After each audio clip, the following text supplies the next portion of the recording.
Maybe you dozed off and missed this one, but we're in the middle of National Sleep Awareness Week. It's a time to wake up and figure out if you're doing what's right to get good rest throughout the night. This is an issue that everyone can relate to. Yeah, so here to help answer all of your snooze questions is sleep specialist Dr. David C. Brodner. Good morning, Doc.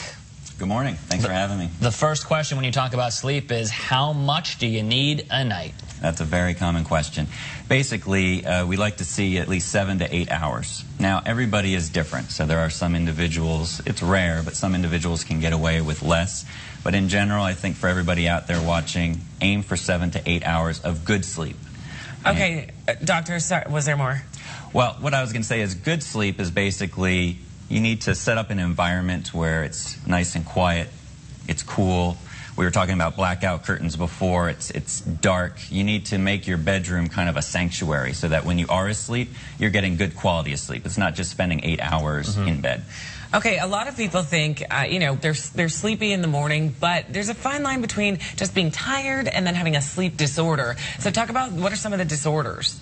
Well, there is a fine line, and basically a disorder is going to be anything that's interrupting the quality of your life. If it's interrupting your social activities, things at work. I mean, sure, we live in a busy society. Everyone feels a little bit tired.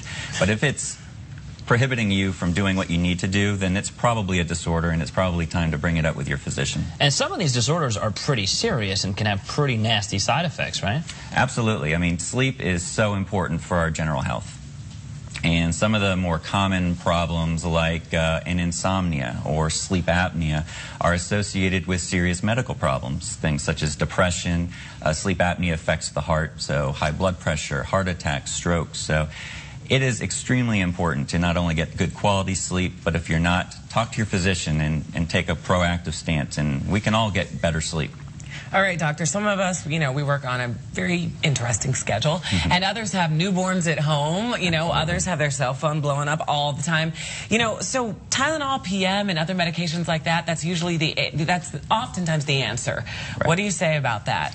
I have a lot of patients who come to me and say, listen, doc, I got a baby, I've got this, I've got a hard schedule. Yeah. Well, I've got 4 kids at home, we're adding a puppy on Friday. What? So I get my 8 hours, and it's hard. I go to sleep before American Idol or Olympics, but I get my 8 hours, and it can be done. But you really have to force yourself to do it, to schedule your life around something that's important, which we all do. Make sleep #1 priority. So everyone's cell phones are blowing up, the internet. I know you guys have a crazy schedule getting here early. You just have to schedule it and make it a part of your life rather than most of us use sleep time as, well, we've got an extra 8 hours to kind of catch up on everything else. Last thing is, you touched on this before, but should people treat their bedroom as just a place for sleep? In other words, if you're going to hang out in the middle of the day and watch TV, should you not do that in your bedroom so you know when you go to bedroom, you go to bed? And that's an excellent point. We like to talk about the bedroom as just for sleep or for intimacy. So probably watching TV in there in the daytime is not that big of a deal, but we don't want you hanging out in the bed watching TV and then drifting off to sleep or working on the laptop in bed. Do those things outside, and that way kind of you programmed yourself to think of, when I'm in the bedroom, it's time to rest. Or something else. Yeah. So, Dave, are you going to stop using Tylenol? Maybe.